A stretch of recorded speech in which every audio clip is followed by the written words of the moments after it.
Alors, il est 8h10, c'est l'heure de retrouver notre invité. Petit quart de tour, effectivement, nous nous retrouvons en ligne avec Catherine Hill. Catherine Hill, bonjour, merci d'être avec nous. Je rappelle que vous êtes Bonjour. épidémiologiste à l'Institut Gustave Roussy de Villejuif, dans la banlieue parisienne. Merci d'être là pour faire un point sur les conditions sanitaires dans lesquelles nous vivons et surtout sur ce qui marche et ce qui ne marche pas, parce que nous assistons à une rentrée scolaire avec déjà une polémique. Devait-il rentrer ou pas, les enfants? A-t-on atteint le pic de cette troisième vague? Qu'est-ce que vous pensez de tout ça, vous? On est passé par un point un peu plus haut qu'aujourd'hui, mais on est encore à un niveau extrêmement haut de circulation du virus. On en est à 300 morts par jour. Plus de 400 personnes arrivent tous les jours en réanimation. C'est les nouvelles arrivées. Donc le virus circule beaucoup dans le pays.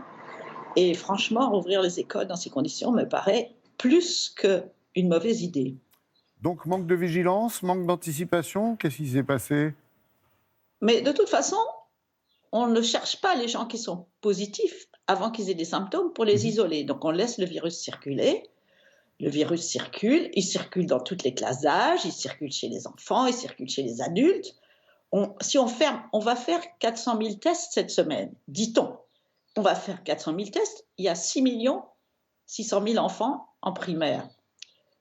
On va faire 400 000 tests et là où on va trouver des cas positifs, on va fermer la classe. Dans les écoles où on a fait les tests. Mais toutes les écoles où on n'a pas fait les tests, il y aura aussi des cas positifs et les classes ne seront pas fermées puisqu'on ne saura pas qu'il y a des enfants positifs. Donc c'est vraiment une gestion, mais c'est n'importe quoi. Catherine, il aurait fallu attendre 2 semaines de plus, peut-être, au moins. Mais de toute façon, il faut profiter du fait que peu de gens circulent pour tester massivement. C'est ça que les autorités n'ont toujours pas compris. Il faut faire des prélèvements salivaires toute la classe et il faut rassembler une goutte de salive de tous les enfants de la classe pour faire un seul test. À ce moment-là, c'est négatif, la classe peut rester ouverte, c'est positif, il faut fermer la classe. Avec 400 000 tests, en regroupant les prélèvements, on peut tester tous les enfants des écoles. Ça commencerait à être une stratégie raisonnable. Là, on n'a pas une stratégie raisonnable. On va faire 400 000 tests sur 6 millions d'enfants, c'est à peu près comme vider votre baignoire avec une passoire, ça ne sert à rien. Mais il est trop tard pour bien faire, qu'est-ce que vous suggérez? Non, il n'est jamais trop tard pour bien faire. On a les moyens de tester massivement la population. Il suffit de faire des prélèvements salivaires, tout le monde peut cracher dans un tube, et enfin faire des tests groupés, c'est-à-dire utiliser un test PCR pour tester 20 ou 50 personnes à la fois. Pardon, Catherine Hill, mais est-ce qu'il faut resserrer la vis? Parce qu'on voit les beaux jours qui reviennent. On a vu ce qui se passe dans des parcs parisiens, par exemple, ou sur des plages, un peu plus loin. Difficile de faire passer tout ça et cette prudence. Mais on peut continuer à 300 morts par jour. C'est comme ça qu'on vit, ou plutôt qu'on meurt, depuis le 1er décembre. C'est une décision politique. Et voilà, on l'accepte ou on n'accepte pas. Moi, ça me révolte. J'entends votre révolte et on a bien compris vos suggestions et votre plus qu'agacement, c'est le cas de le dire. Est-ce que vous ne croyez pas aussi qu'il faudrait peut-être s'interroger sur ce qui se passe dans le monde, c'est-à-dire avoir une vision un peu moins franco-française et regarder ce qui vient de se passer, par exemple, sur le sous-continent indien, où les chiffres sont très, très impressionnants, hélas? Mais le virus circule partout. Il y a des endroits où il est très bien contrôlé. Allez regarder ce qui se passe en Australie, en Nouvelle-Zélande, en Corée du Sud, à Taïwan et en Chine. Et bien sûr, et en Inde, c'est un pays très peuplé, avec des gens très très pauvres qui vivent dans des conditions, avec une grande densité de population par endroit. Et donc le virus, c'est une maladie contagieuse et quand elle se met à flamber, ça flambe, oui. On parle du virus, on parle variant aussi. Ils ont changé la donne ces derniers temps et ça risque de s'étaler dans le temps, non? Je ne suis pas sûre que les variants aient changé tellement le problème.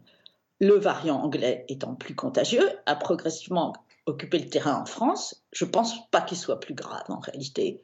Et donc, on a juste une autre version du virus qui donne la même maladie. Je ne pense pas qu'il faille trop s'inquiéter. C'est plus inquiétant si le virus se met à muter et échappe au vaccin. Ça serait vraiment embêtant. Mais pour l'instant, on n'a pas l'air de voir ça, sauf avec la combinaison AstraZeneca et variant sud-africain. On a très très peu de variants sud-africains, donc c'est pas trop le problème en fait. Oui, Catherine Hill, vous parlez C'est une justement... peur inutile. Voilà, peur inutile. Vous parlez de vaccins, nous sommes le 26 avril. On a la chance d'avoir des vaccins. Est-ce que vous pensez que toutes les polémiques qu'il y a, les débats sur l'utilité, la dangerosité éventuelle d'un vaccin ou d'un autre, tout ça est dépassé ou pas? Les vaccins sont très efficaces Et c'est une histoire de balance entre le bénéfice, si vous êtes vacciné, vous n'attraperez, vous avez énormément réduit votre risque d'attraper le Covid, et le risque qui est très faible, même pour l'AstraZeneca, le risque de thrombose est extrêmement faible. Donc, de toute façon, il vaut mieux être vacciné que pas être vacciné, parce que le Covid, c'est quand même un méchant virus. Un Et il y a des méchant, Covid longs, il n'y a pas que mourir. Catherine Hill, un méchant virus qui a changé la donne depuis un an, notamment dans les hôpitaux. Vous pensez qu'il serait bon et urgent, peut-être, sans mauvais jeu de mots, de revoir l'organisation, les structures hospitalières, tout ce qui doit changer dans notre système de santé?